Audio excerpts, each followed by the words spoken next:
ask this question to Ian Bremmer about the corridor that's being built, the India, Mid-East, Europe corridor.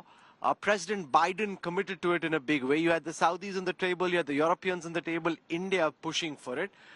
Many of the BRI projects have turned out to be white elephants.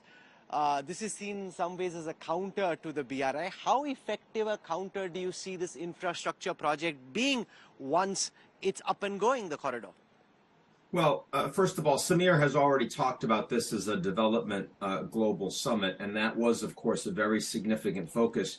No one has mentioned my good friend Ajay Banga, and this is his first major multilateral as the new president of the World Bank.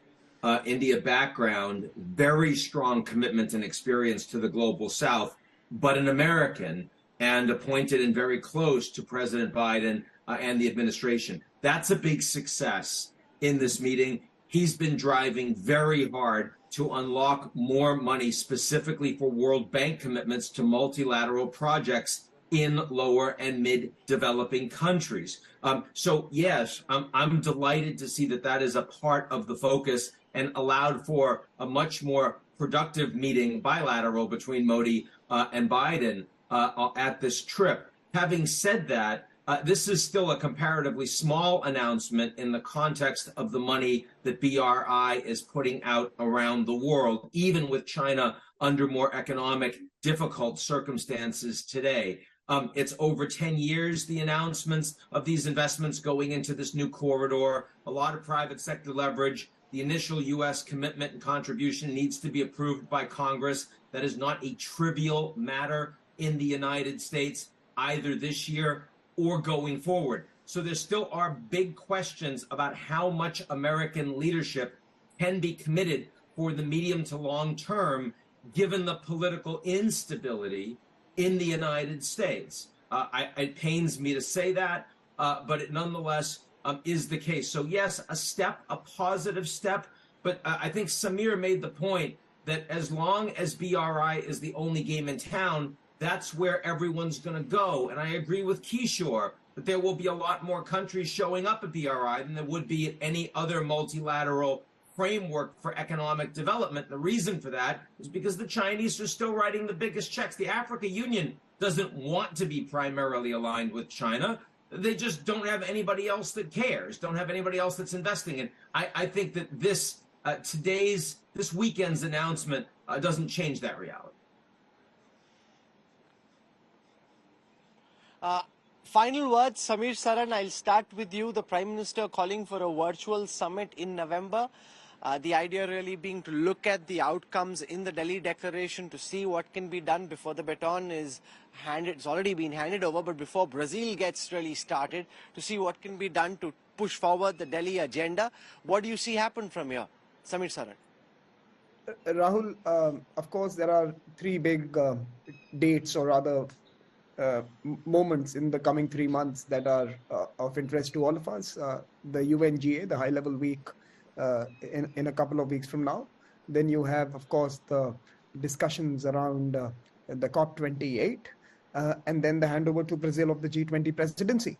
And in some sense, many of the issues that have been discussed, and I think Ajay Banga is a good introduction into this discussion by Ian, I think will also be revolving around what happens on the reforms, or rather the recapitalization, or the more efficient utilization of the World Bank. The first report, the Larry Sama N.K. Singh report, is out. The second edition is expected during the Morocco meeting, and that's the third event. You know, the World Bank and how they respond to a very clear and ambitious agenda that the declaration in Delhi has outlined for additional capital for development and climate action, right? So there are these three big things, and I think it is useful for the presidency to agree to a pathway and then to work on it over the next 90 days before it hands over to its successor.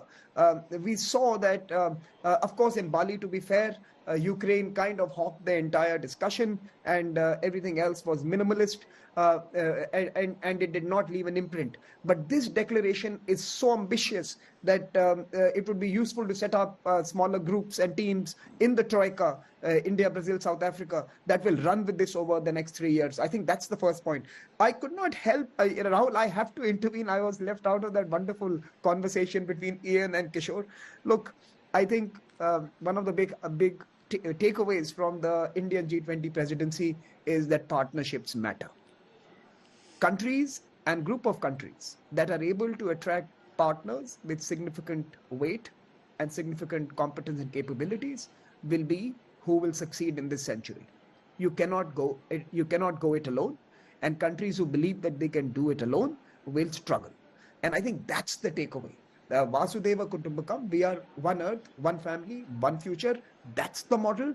And I think India has to adhere to that model, build partnerships, work for the benefit of all. And of course, there should be no gloating over or gleeful exultations if some countries are struggling. In fact, to all who think that unstable China is good, actually it's a disaster. So we should all hope that better political leadership prevails, sure, and Chinese growth is maintained because it benefits everyone. So a stable China, a sensible China, a rational China is in all our interests. So Kishore Mehbubani, since you're in Taiwan, I want to end over there because one of the things that happen in autocratic dictatorial countries when there is an economic crisis is the tendency to resort to nationalism. And I'm reading a lot of commentary from American generals, admirals, increasing the probability of a Chinese attack in some form on Taiwan or trying to coerce Taiwan and bringing the timelines ahead. It was said to happen sometime, say 2027. Post now, it's being said the window could be narrowing because of economic distress and because the kind of military capabilities that China has been able to build sitting in Taiwan. What's your reading on this? Two quick points. First, I want to quickly agree with Samir Saran when he emphasized you've got to talk about one earth, one family, one future. And I agree with him about the three important meetings. But there's actually another important meeting taking place in November, hosted by the United States of America, which is the APEC Forum in November. And the Secretary of State, John Kerry, hopes that that will be the summit meeting that will bring together the United States and China on climate change. And if it does, then frankly, so delivering one earth, one family, one future. And I hope that India will join APEC too very soon. Now, on your question on Taiwan, I had a very interesting dinner in Taiwan. I was sitting next to a former vice president. I want to emphasize, she's a DPP vice president, not KMT. As you know, the KMT is the one that is aligned towards working with China, and the DPP wants to be more independent of China. And it's interesting that what she was saying is that one way for China and Taiwan to come together is not to talk about one China, but one Chinese. And this is the DPP proposal. So you see, if you can have interesting proposals like that, the reason I mention it is that there are ways and means of diffusing many of the serious geopolitical tensions we face in the world.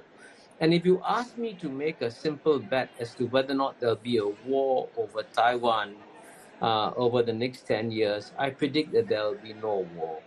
Because I think all the sides involved, United States, China, Taiwan, and others, understand that the stakes in Taiwan are very, very high, and that everyone loses if there's a war in Taiwan. Okay. And since your reading is that there will be no war, which is quite contrary to what we're picking up from American strategic circles, from their generals and admirals. Ian Bremmer, it's beginning to pour now. So with your risk hat on, Kishore Mehbubani says 10 years, no war, probability is very low, everyone loses. But that was said about Russia's chances of attacking Ukraine as well before the attack did happen. And the Americans were right on that occasion. What's your reading now, Ian Bremmer? Sadly, if there's likelihood of war in the nearer term, it would be between, once again, the Americans / NATO and Russia. There is a proxy war militarily and technologically being fought right now in Ukraine with no end in sight. That is still the danger that needs to be managed and contained to the greatest degree on a daily basis. But look, I agree. I don't, with Kishore, I don't think that there's any intention of the Chinese to go to war, not with the U.S., not over Taiwan. I think the Americans feel the same way. But the relationship is poor. The level of trust is non-existent. And there's not a lot of engagement. That engagement is improving, but it comes after almost 3 years of virtually none with the pandemic. And so, as we all know, sometimes you don't want war, but sometimes war wants you. I think that's Tolstoy. It's certainly true that these are two governments that are capable of making mistakes, that are capable of making misjudgments, and that are capable of thinking the worst about the other. The Americans and Chinese both capable. So we need to still be vigilant. We can't be complacent. And if we end up not having war in the next 10 years, it's in part because smart people, thoughtful people, hopefully including the four of us talking today, are working hard to help ensure that remains the case.